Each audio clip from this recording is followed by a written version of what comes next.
Hello, hello, hello, hello,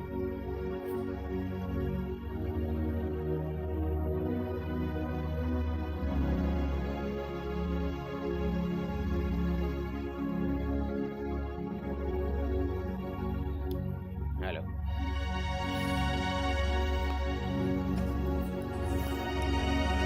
hello, hello, hello, hello, hello.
Om Shanti.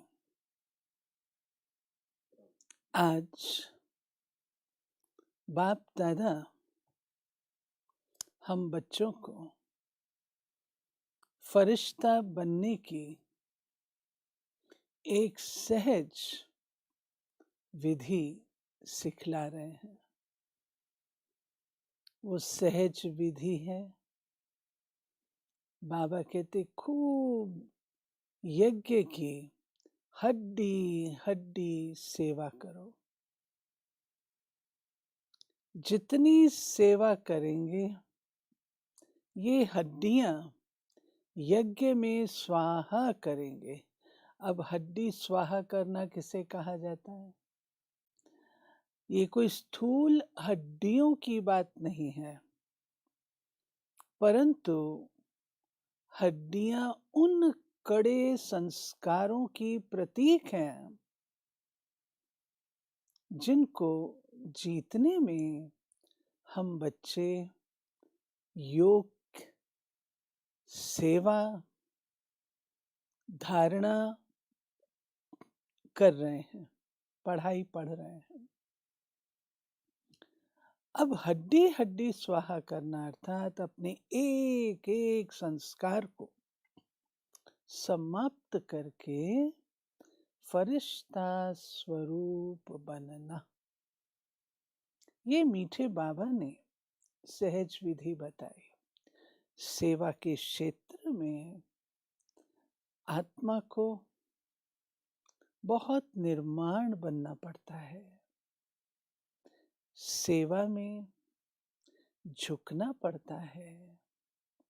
सेवा में सद्भाव रखना पड़ता है। सेवा में आत्मिक भाव रखना पड़ता है। सेवा में बेहद का भाव रखना पड़ता है। सेवा में देही अभिमानी स्थिति रखनी पड़ती है। ये सब चीजें फरिश्ते की स्मृति दिलाते हैं। फरिश्ता कोई और नहीं है, लेकिन हमारे यही संस्कार समाप्त होकर जो आत्मा के मूल गुण हैं वो प्रत्यक्ष होना शुरू हो जाते हैं। तो जो वाइब्रेशंस हम आत्माओं से निकलती हैं, उन वाइब्रेशंस का ही तो ये फरिश्ता स्वरूप है। कोई बहुत मीठा बोलता है तो क्या कहती, तो फरिश्ता बोल रहा है। ये ऐसे काम करते हैं धीरे से जैसे कोई फरिश्ता कर रहा है। तो बाबा ने आज हड्डी हड्डी सर्विस को फरिश्ता बनने का सहज साधन बताया। दूसरी बात बाबा कहते, बच्चे ये है तुम्हारा सब कुछ, संगम युग गुप्त है। बाबा गुप्त रीति से आते हैं, गुप्त रीति से सारा कार्य चलता है, और तुम बच्चे बैठे बैठे गुप्त यात्रा करते हो। और गुप्त यात्रा करते करते अपनी कमाई जमा कर लेते हो। आइए सुनते हैं प्यारे बाबा के महावाक्यों में बाबा इन बातों को कितना अच्छी सुंदर रीति से हम सबके सामने मुरली के माध्यम से रख रहे हैं। मीठे बच्चे, तुम्हारी याद की यात्रा बिल्कुल ही गुप्त है। तुम बच्चे अभी मुक्ति धाम में जाने की यात्रा कर रहे हो। प्रश्न पूछा गया है, स्थूल वतनवासी से सूक्ष्म वतनवासी फरिश्ता बनने का पुरुषार्थ क्या है? सूक्ष्म वतनवासी फरिश्ता बनना है तो रूहानी सर्विस में हड्डी हड्डी स्वाहा करो। बिना हड्डी स्वाहा किए फरिश्ता नहीं बन सकते, क्योंकि फरिश्ते बिगर हड्डी मांस के होते हैं। कहते उनकी काया नहीं होती है, ये 5 तत्वों की काया नहीं होती, लाइट की काया होती है। इस बेहद की सेवा में दधीची ऋषि की तरह हड्डी हड्डी लगानी है, तभी व्यक्त से अव्यक्त बनेंगे। गीत बजा है, धीरज धर मनवा धीरज धर, तेरे सुख के भरे दिन आएंगे। तकदीर का सूरज चमकेगा, गम के बादल ढल जाएंगे। हम बच्चों के साथ तो ऐसा ही हुआ है ना। ओम शांति। बच्चों, इस गीत से इशारा मिला कि धीरज धरो। बच्चे जानते हैं हम श्रीमत पर पुरुषार्थ कर रहे हैं। यह अंडरलाइन करने वाली बात है कि बाबा जो श्रीमत देते हैं उस अनुसार हमें पुरुषार्थ करना है, और जानते हैं कि हम इस गुप्त योग की यात्रा पर हैं। वह यात्रा अपने समय पर पूरी होनी है। मुख्य है ही यह यात्रा, जिसको तुम्हारे सिवाय और कोई भी नहीं जानते हैं। यात्रा पर जाना है, जरूर, और ले जाने वाला पंडा भी चाहिए। यात्रा पर जाना भी है जरूर, तो ले जाने वाला पंडा भी चाहिए। इसका नाम ही रखा हुआ है पांडव सेना। अब यात्रा पर है। स्थूल लड़ाई की कोई बात नहीं है, हर एक बात गुप्त है। यात्रा भी बड़ी गुप्त है। शास्त्रों में भी कहते हैं, शास्त्रों में भी है, बाप कहते हैं, मुझे याद करो तो मेरे पास आकर पहुंचेंगे। ये यात्रा तो हुई ना। बाप सब शास्त्रों का सार बताते हैं, प्रैक्टिकल में, एक्ट में ले आते हैं। हम आत्माओं को यात्रा पर जाना है अपने निर्वाण धाम। विचार करो तो समझ सकते हैं, यह है मुक्ति धाम की सच्ची यात्रा। अब शमशान घाट पर भी कई स्थानों पे लिखा होता मुक्ति धाम। अब किस चीज से मुक्त? आत्मा तो चली गई। तो मुक्ति धाम, वास्तव में मुक्ति धाम जाने के लिए यात्रा करनी होती है, जीवन यात्रा है। और उसके साथ साथ घर लौटने के लिए भी तो यात्रा चाहिए, स्मृति चाहिए। सब चाहते हैं हम मुक्ति धाम में जाएं। ये यात्रा करने के लिए कोई मुक्ति धाम का रास्ता बताए, परंतु बाप तो अपने समय पर आपे ही आते हैं, जिस समय को कोई नहीं जानते हैं। बाप आकर समझाते हैं तो बच्चों को निश्चय होता है, बरोबर ये सच्ची यात्रा है जो गाई हुई है। भगवान ने यह यात्रा सिखाई थी। मन मना भव, मध्याजी भव। ये बहुत इम्पोर्टेंट मंत्र बाबा ने हम बच्चों को दिया है कि अपने मन को मुझ में लगाओ और मध्याजी भव अर्थात अपने वर्षे को भी याद करो क्या बनना है।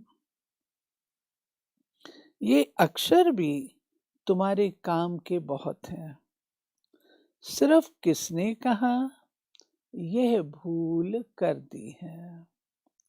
कहते हैं देह सहित देह के संबंधों को भूल जाओ। इनको भी देह है, इनको भी समझाने वाला दूसरा है। जिसको अपनी देह नहीं है वह बाप है विचित्र, उनको कोई चित्र नहीं है। बाबा चित्र कहते हैं शरीर को, तो बाबा कहते हैं केवल विचित्र मैं ही हूं, बाकी सबके चित्र हैं। और तो सबके चित्र हैं। सारी दुनिया, आज नया नाम है, सारी दुनिया को बाबा ने नया नाम दिया है। सारी दुनिया चित्रशाला है। विचित्र और चित्र अर्थात जीव और आत्मा का ये मनुष्य स्वरूप बना हुआ है। तो वो बाप है विचित्र। समझाते हैं मुझे इस चित्र का आधार लेना पड़ता है। बरोबर शास्त्रों में है, भगवान ने कहा था जबकि महाभारत लड़ाई भी लगी थी। राजयोग सिखाते थे, जरूर राजाई स्थापन हुई थी, अभी तो राजाई है नहीं। राजयोग भगवान ने सिखाया था नई दुनिया के लिए, क्योंकि विनाश सामने खड़ा था। समझाया जाता है ऐसा हुआ था जबकि स्वर्ग की स्थापना हुई थी। वो लक्ष्मी नारायण का राज्य स्थापन हुआ था। अभी तुम्हारी बुद्धि में है सतयुग था, अभी कलयुग है। फिर बाप वही बातें समझाते हैं। ऐसा तो कोई कह ना सके कि मैं परम धाम से आया हूं तुमको वापस ले जाने। ऐसा तो कोई नहीं कह सकता। ये अथॉरिटी कहने की कि मैं आया हूं तुमको वापस ले जाने, ये कौन कह सकता है। बाबा कहते परम पिता परमात्मा ही कह सकते हैं ब्रह्मा द्वारा, और किसके द्वारा भी कह नहीं सकते। सूक्ष्म वतन में है ही ब्रह्मा, विष्णु और शंकर। ब्रह्मा के लिए भी समझाया है कि वो है अव्यक्त ब्रह्मा और ये है व्यक्त। तुम अभी क्या बनते हो, ब्राह्मण से फरिश्ता। तुम अभी फरिश्ता बनते हो। फरिश्ते स्थूल वतन में नहीं होते। फरिश्तों को हड्डी मांस नहीं होता। यहाँ इस रूहानी सर्विस में हड्डी आदि सब खलास कर देते हैं, फिर फरिश्ते बन जाते हैं। अभी तो हड्डी है ना, हाँ हड्डी है ना माना कॉन्शियसनेस है ना। तो बाबा कहते हैं ये भी लिखा हुआ है, अपनी हड्डियां भी सर्विस में दे दी। हड्डियां सर्विस में ब्रह्मा बाबा के लिए कहते हैं ना कि बाबा ने अपना समस्त संपूर्ण सब कुछ टोटल यज्ञ में स्वाहा किया, अपनी हड्डियां भी दे दी। अर्थात सेवा। और बोलते बोलते ख्याल आ रहा है, दधीचि ऋषि के लिए कहते हैं कि उनकी हड्डियों से वज्र बनाया गया था, जिससे कि आसुरी लोगों पर विजय प्राप्त की गई थी, युद्ध किया गया था। अब ये क्या चीज है? वज्र तब बन पाता है जब बिल्कुल सब प्रकार की शक्तिशाली स्टेज हमारी कब बन पाती है? जब इन सारी जो कड़ी बातें हैं हमारे अंदर संस्कारों के रूप में, उन सबको हम जीतते हैं, अपने मूल स्वरूप में आते हैं। वो वज्र, शक्तिशाली स्थिति, जिसके आगे आसुरीयता ठहर नहीं सकती। ये है बाबा का।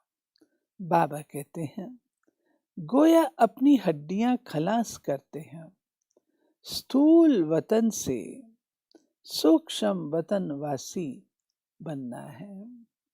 यहाँ हम हड्डी देकर सूक्ष्म बन जाते हैं।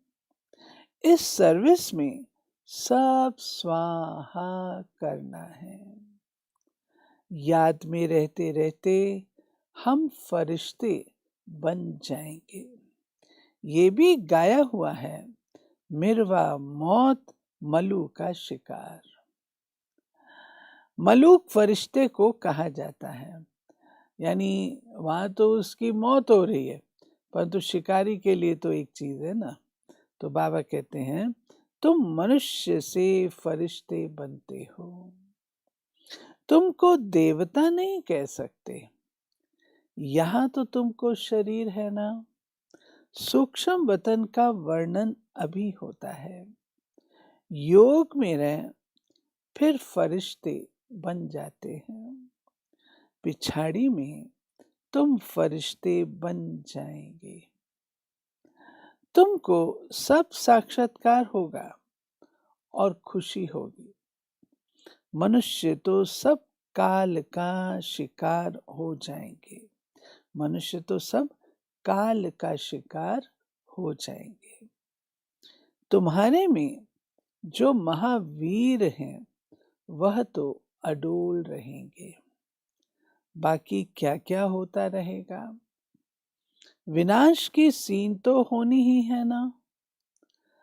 अर्जुन को विनाश का साक्षात्कार हुआ। एक अर्जुन की बात नहीं, तुम बच्चों को विनाश और स्थापना का साक्षात्कार होता है। पहले पहले बाबा को भी विनाश का साक्षात्कार हुआ। उस समय ज्ञान तो कुछ था नहीं। देखा सृष्टि का विनाश हो रहा है, फिर चतुर्भुज का साक्षात्कार हुआ। समझने लगे ये तो अच्छा है, विनाश के बाद हम विश्व के मालिक बनते हैं, तो खुशी आ गई। अभी ये दुनिया नहीं जानती कि विनाश तो अच्छा है ना, कल्याणकारी है ना। बाबा कहते सदा विनाश कल्याणकारी है। क्यों कल्याणकारी है? नई दुनिया आती है, पीस के लिए प्रयत्न करते हैं, परंतु आखिरी विनाश तो होना है। याद करते हैं पतित पावन आओ, तो बाप आएंगे जरूर, आकर पावन दुनिया स्थापन करेंगे, जिसमें हम राजाई करेंगे। ये तो अच्छा है ना। पतित पावन को क्यों याद करते हैं? क्योंकि दुख है। पावन दुनिया में देवताएं हैं, पतित दुनिया में तो देवताओं के पैर आ नहीं सकते, तो जरूर पतित दुनिया का विनाश होना चाहिए। गाया हुआ भी है, महाविनाश हुआ। उसके बाद क्या होता है? एक धर्म की स्थापना सो तो ऐसे होगी ना। यहां से राजयोग सीखेंगे, विनाश होगा, बाकी भारत में कौन बचेगा? जो राजयोग सीखते हैं, नॉलेज देते हैं, वही बचेंगे। विनाश तो सबका होना है, इसमें डरने की बात नहीं। पतित पावन को बुलाते हैं, जबकि वो आते हैं तो खुशी होनी चाहिए ना। बाप कहते बच्चे विकारों में मत जाओ, इन विकारों पर जीत पाओ व दान दे दो तो ग्रहण छूटे। राहु का ग्रहण जो लगा हुआ है, आत्मा बिल्कुल तमो प्रधान बन गई है। दुनिया में तो कहते हैं ग्रहण लगा, दान दो तो ग्रहण छूटेगा। अब ये ऐसे मात्र थोड़ी ग्रहण छूट जाएगा।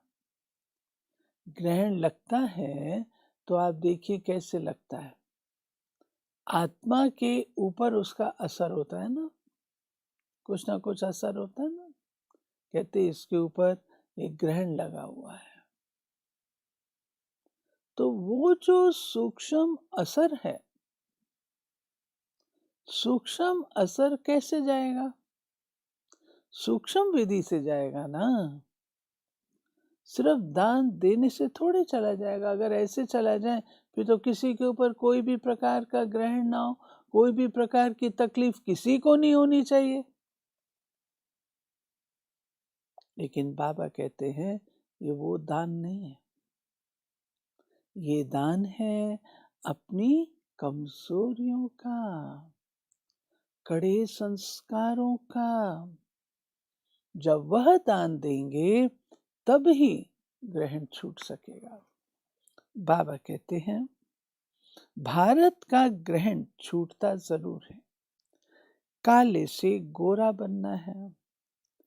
सतयुग में पवित्र देवताएं थे, वो जरूर यहां बने होंगे। तुम जानते हो हम श्रीमत से निर्विकारी बनते हैं।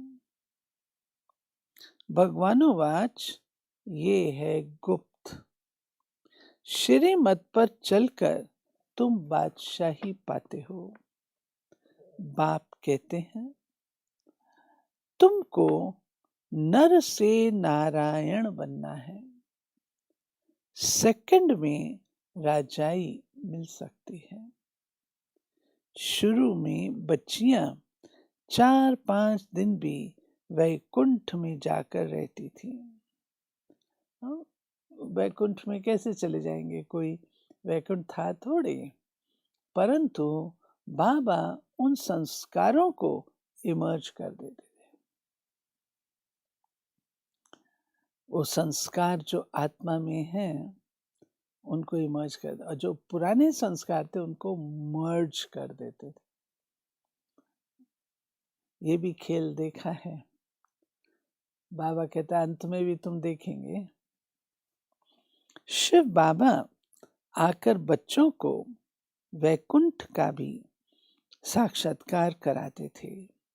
देवताएं आते थे कितना मान शान से, तो बच्चों को दिल अंदर लगता है बरोबर गुप्त वेश में आने वाला बाप हमको समझा रहे हैं।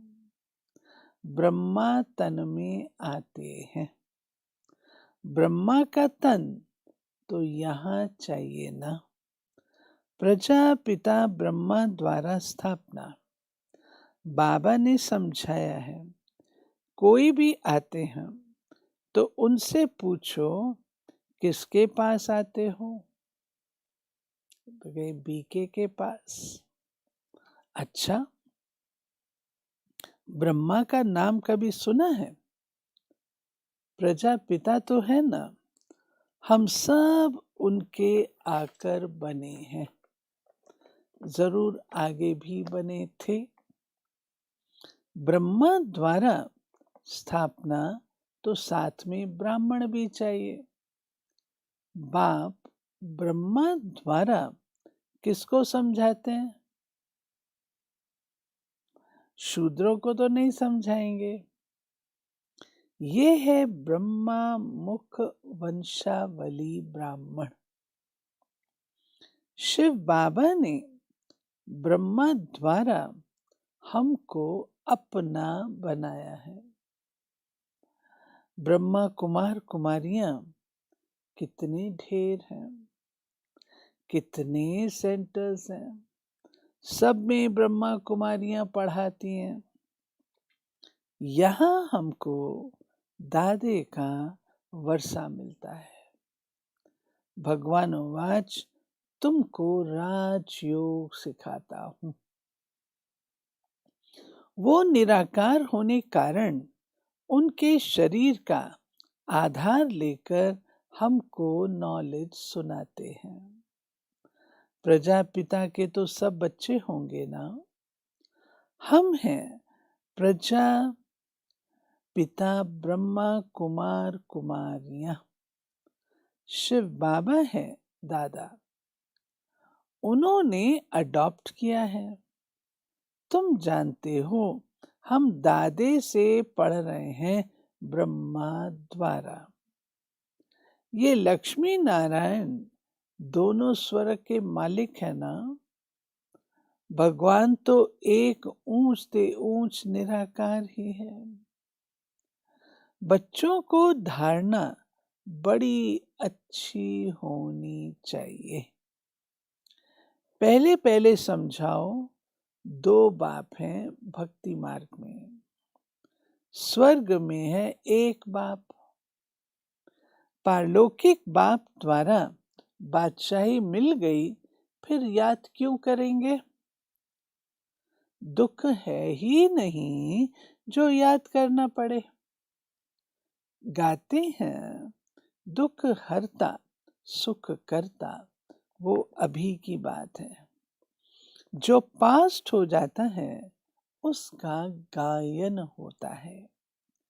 महिमा है एक बाप की। वह एक बाप ही आकर पतितों को पावन बनाते हैं। मनुष्य थोड़ी समझते हैं, वो तो पास्ट की कथा बैठ लिखते हैं। तुम अभी समझते हो। बरोबर बाप ने राजयोग सिखाया, जिससे बादशाही मिली। 84 का चक्कर लगाया। अभी फिर हम पढ़ रहे हैं, फिर 21 जन्म राज्य करेंगे, ऐसा देवता बनेंगे। आप सोचो हमारी पढ़ाई कितनी पावरफुल है, और इस पढ़ाई को हमको कितना अच्छी रीति पढ़ना है। 21 जन्म। लोगों को एक जन्म थोड़ी सी डिग्री लेते हैं तो उसकी प्राप्ति थोड़े काल के लिए हो जाती, लेकिन ये पढ़ाई हम पढ़ रहे हैं 21 जन्म हमको बादशाही मिलेगी। सोचो। बाबा कहते ऐसा देवता बनेंगे, ऐसे कल्प पहले बने थे। समझते हो, हमने पूरा 84 जन्मों का चक्कर लगाया। अब फिर सतयुग त्रेता में जाएंगे। तब तो बाप पूछते हैं आगे कितनी बार मिले हो। ये प्रैक्टिकल बात है ना। नया भी कोई सुने तो समझेंगे। 84 का चक्कर तो जरूर है। जो पहले वाले होंगे उनका ही चक्कर पूरा हुआ होगा, जो आदि से आते हैं। बुद्धि से काम लेना है। इस मकान में, इस ड्रेस में बाबा हम आपसे अनेक बार मिलते हैं और मिलते रहेंगे। पतित से पावन, पावन से पतित होते ही आए। कोई चीज सदैव नई ही रहे ये तो हो नहीं सकता। पुरानी जरूर बनती है। हर चीज सतो रजो तमो में आती है। अभी तुम बच्चे जानते हो नई दुनिया आ रही है, उनको स्वर्ग कहा जाता है। ये है नर्क, वह है पावन दुनिया। बहुत पुकारते हैं, हे पतित पावन हमको आकर पावन बनाओ, क्योंकि दुख जास्ती होता जाता है। परंतु ये समझते नहीं कि हम ही पूज्य थे, फिर पुजारी बने हैं। द्वापर में पुजारी बने, अनेक धर्म होते गए, बरोबर पतित से पावन, पावन से पतित होते आए हैं। भारत के ऊपर ही खेल है। तुम बच्चों को अब स्मृति आई है, अब तुम शिव जयंती मनाते हो। बाकी और कोई शिव को तो जानते ही नहीं है। हम जानते हैं, बरोबर हमको राज योग सिखलाते हैं। ब्रह्मा द्वारा स्वर्ग की स्थापना हो रही है। जरूर जो योग सीखेंगे, स्थापना करेंगे, वही फिर राज्य भाग पाएंगे। हम कहते हैं, बरोबर हम कल्प कल्प बाप से यह राजयोग सीखे हैं। बाबा ने समझाया है, अभी ये 84 जन्मों का चक्र पूरा होता है, फिर नया चक्कर लगाना है। चक्कर को तो जानना चाहिए ना। भले ये चित्र ना हो तो भी तुम समझा सकते हो, ये तो बिल्कुल सहज बात है। बरोबर भारत स्वर्ग था, अब नर्क है। सिर्फ वह लोग समझते हैं कलयुग अर्जुन बच्चा है। तुम कहते हो यह तो कलयुग का अंत है, चक्कर पूरा होता है। बाप समझाते हैं, मैं आता हूं पतित दुनिया को पावन बनाने। तुम जानते हो हमको पावन दुनिया में जाना है। तुम मुक्ति, जीवन मुक्ति धाम, शांति धाम, सुख धाम, दुख धाम को भी समझते हो, परंतु तकदीर में नहीं है, तो फिर ये ख्याल नहीं करते कि क्यों ना हम सुख धाम में जाएं।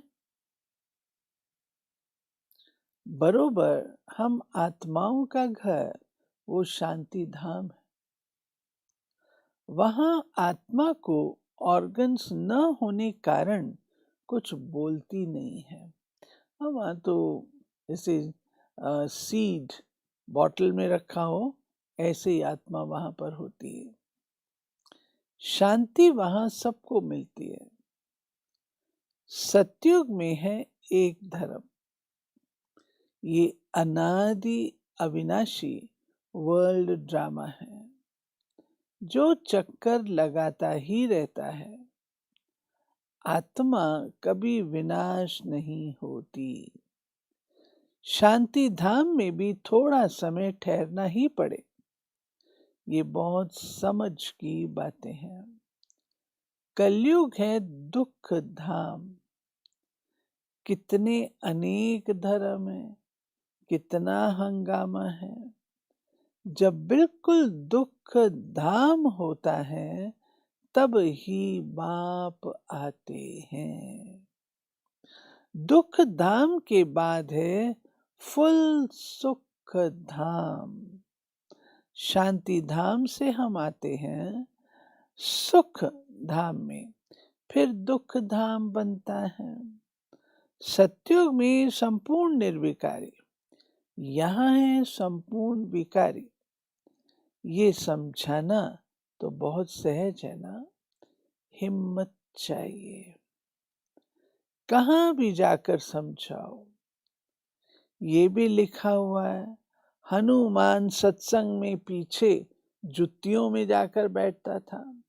तो महावीर जो होंगे वह कहाँ भी जाकर युक्ति से सुनेंगे। देखें क्या बोलते हैं। पहले तो ऐसे ही करते थे ना, तुम ड्रेस बदल कर कहाँ भी जा सकते हो उनका कल्याण करने। बाबा भी गुप्त वेश में तुम्हारा कल्याण कर रहे हैं ना। मंदिरों में कहाँ भी निमंत्रण मिलता है तो जाकर समझाना है। एक वो समय था जो कभी प्रवेश होने नहीं देते थे वाइट ड्रेस वालों। आज तो वो समय है जो बुलाते हैं। दिन प्रतिदिन तुम होशियार होते जाते हो। सबको बाप का परिचय तो देना ही है, ट्रायल करनी होती है। ये तो गाया हुआ है। पिछाड़ी में सन्यासी राजाएं आदि आए। हाँ, तो पिछाड़ी में आए तो सही ना। राजा जनक को सेकंड में जीवन मुक्ति मिली। जो बाबा कहते हैं वो फिर जाकर त्रेता में अनुजनक बना। हाँ, छोटा छोटा राजा। अच्छा, मीठे मीठे सिक्के लदे बच्चों प्रति मात पिता बाप दादा का याद प्यार और गुड मॉर्निंग। रूहानी बाप की रूहानी बच्चों को नमस्ते। हम रूहानी बच्चों की रूहानी बाप को नमस्ते। धारणा के लिए, अंतिम विनाश की सीन देखने के लिए अपनी स्थिति महावीर जैसी निर्भय अडोल बनानी है। गुप्त याद की यात्रा में रहना है। दूसरा, अव्यक्त वतनवासी फरिश्ता बनने के लिए बेहद सेवा में दधीची ऋषि की तरह अपनी हड्डी हड्डी स्वाहा करनी है। अव्यक्त वतनवासी फरिश्ता बनना है तो बेहद सेवा में दधीच ऋषि की तरह अपनी हड्डी हड्डी स्वाहा करनी है। अब बड़ी दादी के लिए जब बाबा अव्यक्त हुए तो बड़ी दादी ने कमान संभाली। तो मधुबन में हम लोग 6 मास के बाद ही आए थे। तो मधुबन निवासी क्या कहते थे उस समय, भोली दादी, और कहते थे दादी के लिए कुमारका ने हमें हड्डी हड्डी सुख दिया है। हड्डी हड्डी सुख। वो क्या था? हर एक को समझना, उसकी बात को अंडरस्टैंड करके उसको वैसा सलूशन देना। हड्डी हड्डी सुख देने। तो आप सोचो, जो सब बच्चे ब्रह्मा बाबा से कनेक्टेड और एकदम दादी से कनेक्ट हो जाए, दादी जी का कम पुरुषार्थ नहीं था। वरदान, एकांत और अंतर्मुखता के अभ्यास द्वारा स्वयं को अनुभवों से संपन्न बनाने वाले माया जीत भाव। नॉलेजफुल के साथ पावरफुल अर्थात अनुभवी मूर्त बनने के लिए एकांतवासी और अंतर्मुखी बनो। डगमग होने का कारण है अनुभव की कमी। इसलिए सिर्फ समझने समझाने वाले या मनन मूर्त नहीं बनो। एकांतवासी बन हर पॉइंट के अनुभवी बनो, तो किसी भी प्रकार के धोखे से, दुख व दुविधा से बच जाएंगे। किसका बच्चा हूं, क्या प्राप्ति है, इस पहले पाठ का अनुभव कर लिया तो माया जीत सहज ही हो जाएंगे। स्लोगन, जिम्मेवारी संभालते हुए डबल लाइट रहने वाले ही बाप के समीप रत्न हैं। जिम्मेवारी संभालते हुए डबल लाइट रहने वाले ही बाप के समीप रत्न हैं। ये थी मीठे बाबा की आज की मुरली। अच्छा, आज का कार्यक्रम सुनेंगे। आज की मुरली में माया जीत आत्मा कैसी होती, 5 बातें। फरिश्ता बनने का पुरुषार्थ, 4 बातें। धारणा क्या करनी है, 4 बातें। बाबा क्या कहते हैं, 5 बातें। बाबा क्या समझ देते हैं, 6 बातें। बाबा क्या करते, 5 बातें। धाम कौन से होते हैं, 7 बातें। यात्रा के लिए बाबा ने क्या कहा, 7 बातें। आत्मा के लिए क्या कहा, 4 बातें। फिर है जो कलरफुल आप लोगों को मिलता है, ये भी है, सब देख रहे हैं ना। बहुत ब्यूटीफुली मेहनत से देखो, सारी मुरली से एक एक 2 अक्षर निकाल करके सब रखते हैं। बहुत अच्छा, जो भी मेहनत करते हैं बहनें, वो हमारी ईशु बहन करती है, बुद्धि ज्ञान युक्त बनती जाती है। बहुत अच्छा। आज का प्रोग्राम, आज बाप दादा मिलन है, शाम 7 से 7:30 संपूर्णता का मंत्र, नहीं अभी 7 से 7:30 सवेरे फॉलो फादर का अनुभव, और शाम को 6 से 8:30 बाप दादा मिलन है। Om Shanti.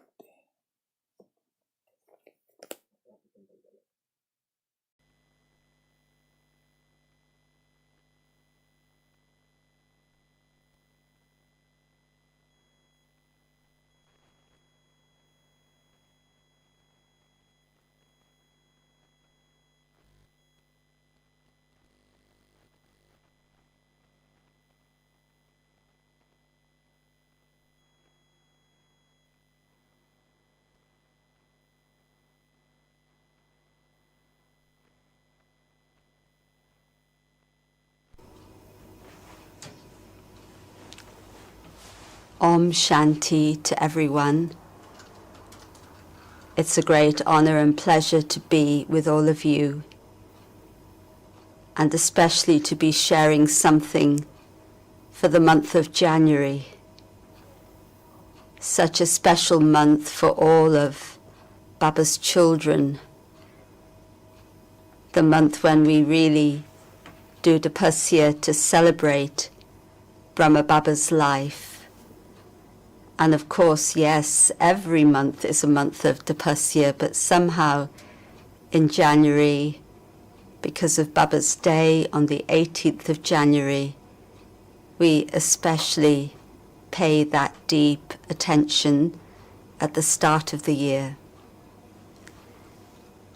And I'm lucky enough to have been with Baba for over 40 years. And that has given me so many beautiful experiences internally in terms of my own spiritual life, my own spiritual progress, and also given me many experiences and opportunities externally in terms of serving and bringing Baba's vibration and Baba's message to many different groups of people. But of course I've been very fortunate in that being with Daddy Janki, we would hear so many stories of Brahma Baba, and being supported by the daddies and seniors makes a huge difference. But actually, when I came to the Yagya, I was 21, came with my husband David. We were deeply, deeply touched, and actually within a week we became Paka Brahmins.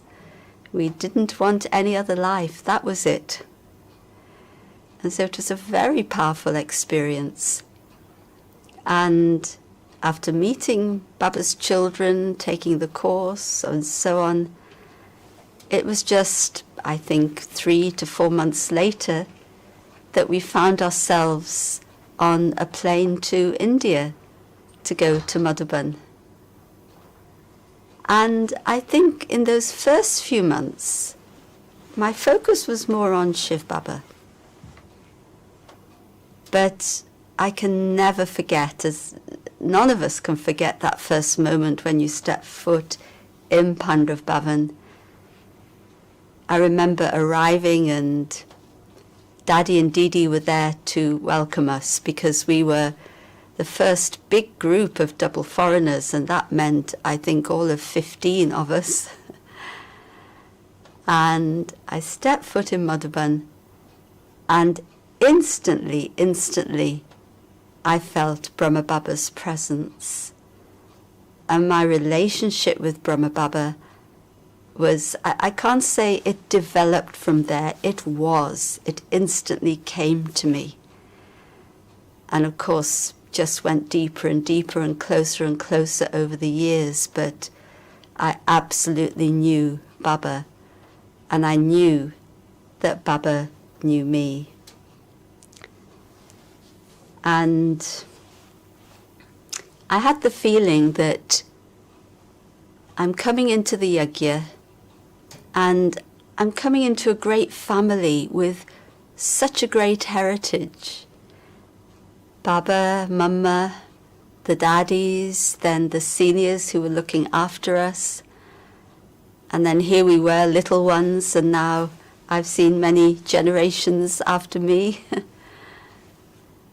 But it felt like I was being born into something so precious and so special and so elevated. And of course, as I say, we had many stories from Daddy Janki in particular, but it's your own personal experience that absolutely puts that stamp of being Baba's child, of being there. And I know that Madhuban has sent us the 18 steps that Baba took to become Karmatit. Well, I don't think I'm going to describe 18 steps. Of course, we know that the mantra Baba left us with, first of all, become incorporeal, nirakari, become egoless, nirahankari, and become viceless, nirvikari. This was the mantra Baba left us with as he gave his last class and said farewell to the children. And although 18 steps have been described, I feel that every moment, every breath for Baba was a step, because Baba never stayed the same. Baba was always progressing continuously. And he was absolutely fearless, and he absolutely lived what it is that Shiv Baba was inspiring in him. I know for myself I'll be inspired, and then I might get a little bit lazy in between, but not Baba.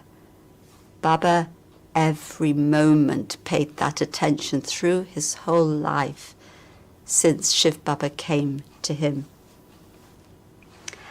And there are 3 of the steps that I thought I'd pick out. And one of them, Baba saying, always victorious with the power of transformation. And what is that power? It's the power to turn around your thoughts, your feelings, your energy internally.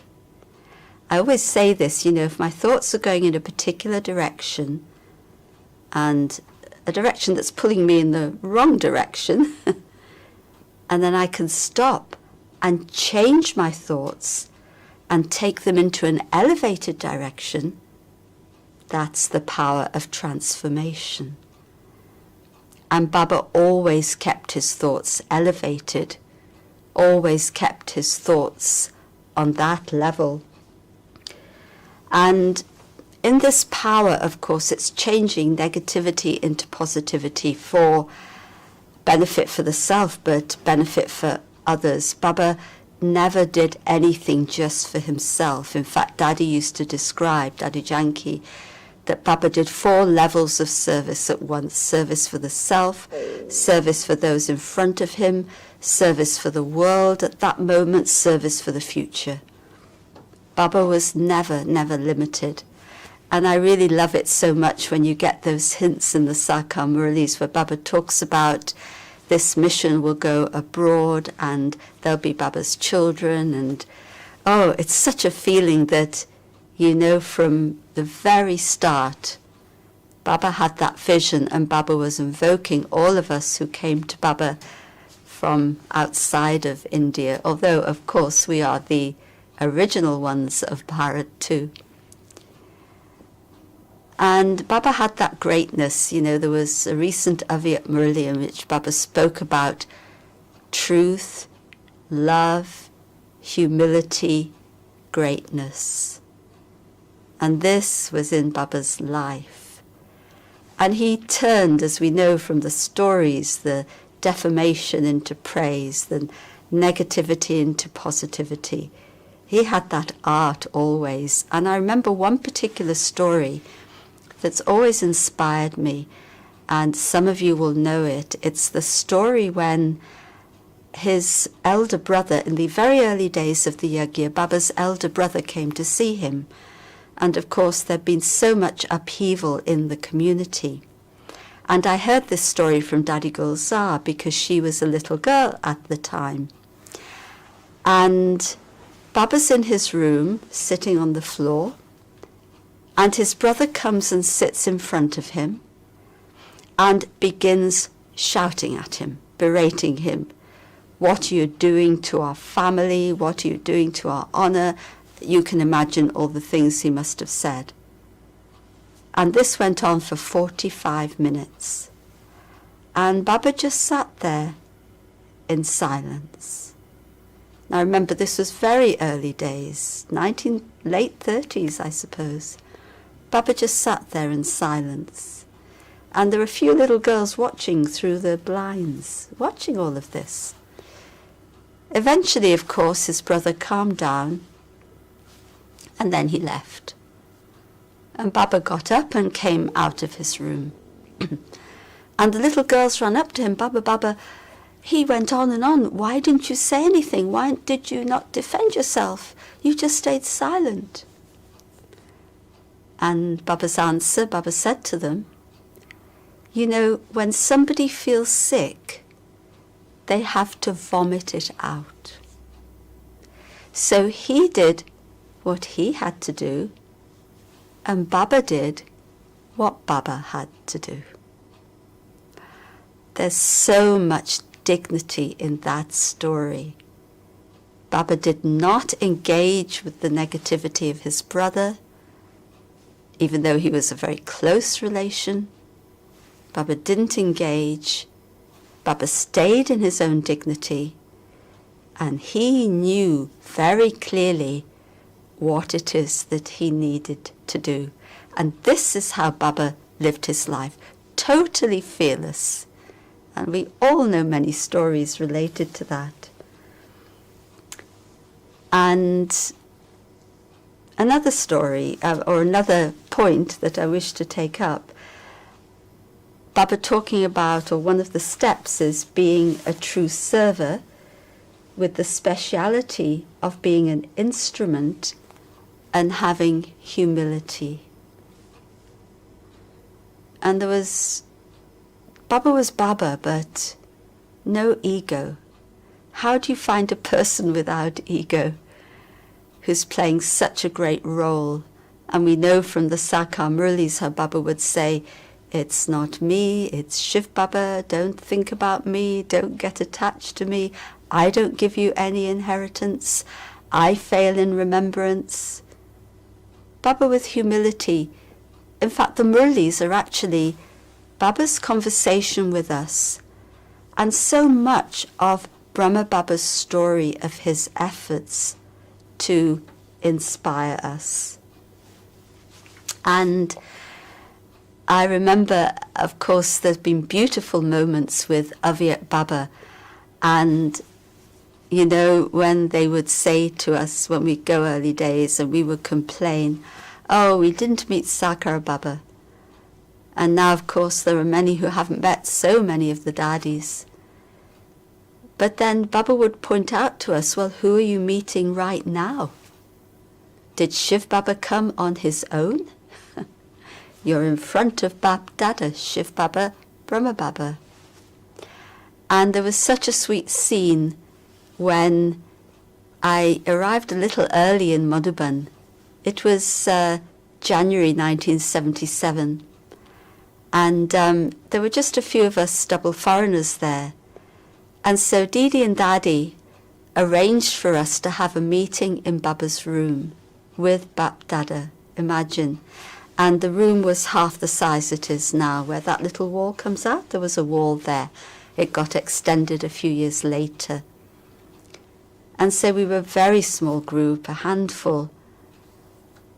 And Baba sat on a low gaddi, just as you looked at Baba's the trance-light, just to the left of that. And Baba said a few words. It wasn't really a Murli. And then we each came in front of Baba. And, you know, we used to talk with Baba. It wasn't only one-way communication those days. And Baba gave me a big smile, and Baba said to me, you're wearing the crown of responsibility of service. Because that year we'd started a centre from our home and service was happening. And I looked at Baba, I said, Baba, I hope it doesn't fall off. And Baba smiled and he paused. And then Baba said, don't worry, it'll stay. And there'll be more and more and more. And that's true till today. I didn't know what Baba meant at that time. Baba knew my future. But also the beautiful thing in that meeting, after we all met Baba, Baba came off the gaddi to sit on the floor to have a picnic with us.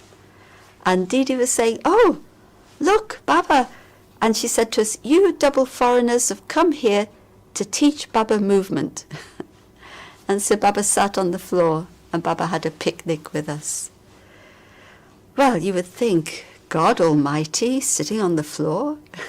It's family, isn't it? We are part of the family. So the humility, the greatness, the love, so, so beautiful. So we were witnessing Brahma Baba's human, or let's say superhuman, divine qualities in the way Bap Dada interacted with us. And I think perhaps the third point I wanted to pick up on was do the service of spreading elevated vibrations with a powerful mind. And this is something I've learnt from Daddy Janki, that the most elevated service, Baba says it in the Murli, but the most important service is to create and maintain a powerful atmosphere, because everything comes from that. And when I go to Pandav Bhavan, and you know there's that stretch of land or the pathway from Baba's room to the Tower of Peace. And of course the Tower of Peace wasn't there in Baba's days, it was a badminton court. But this is where Baba would walk, or to the garden. And when you walk there, I feel, Baba walking with me, Baba holding my hand. And Baba's hand was so soft. It's like I can feel it. And it's so powerful, and you could see Baba standing tall, and as he walked, a lighthouse, a might house. Baba talked in one Murli about us each taking the canopy of an atmosphere with us. What kind of canopy did Baba take with him? So vast, so powerful, that anyone coming into Baba's presence would feel so uplifted. Baba had that art, Baba knew.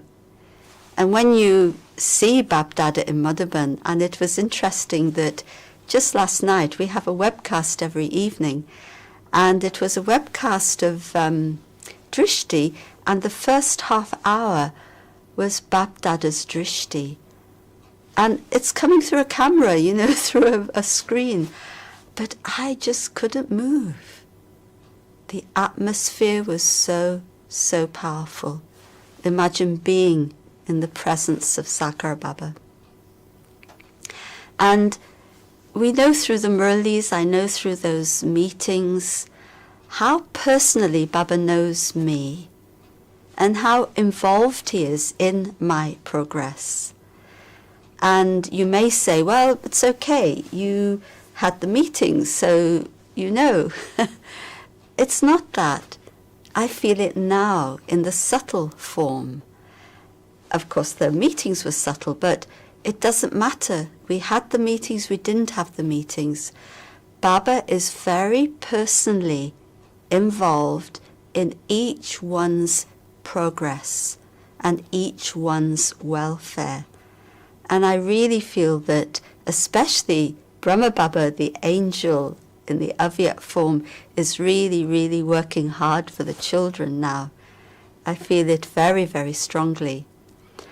And when I look back over those years and over those meetings, I can see how Baba talked to me of success.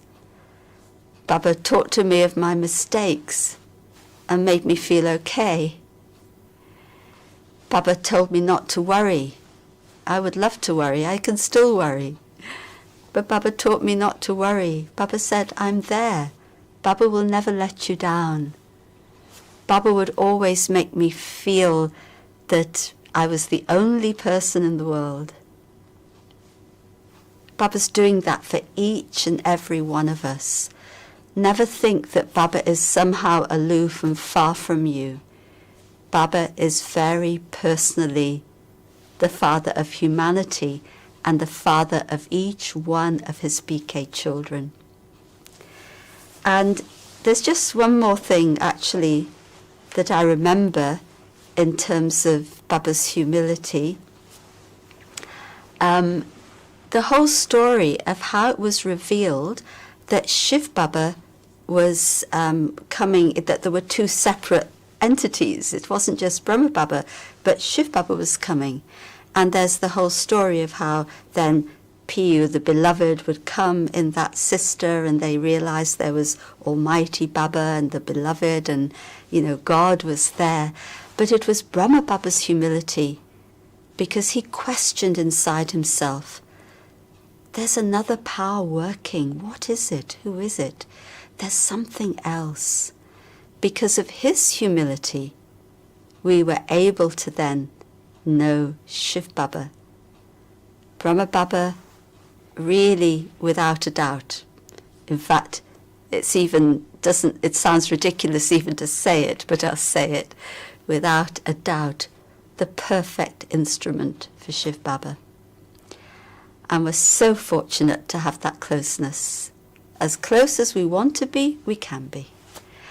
And, when I think of the Sakar Murlis and how Baba tells of his experiences, I feel he's saying to us, children, I can do it.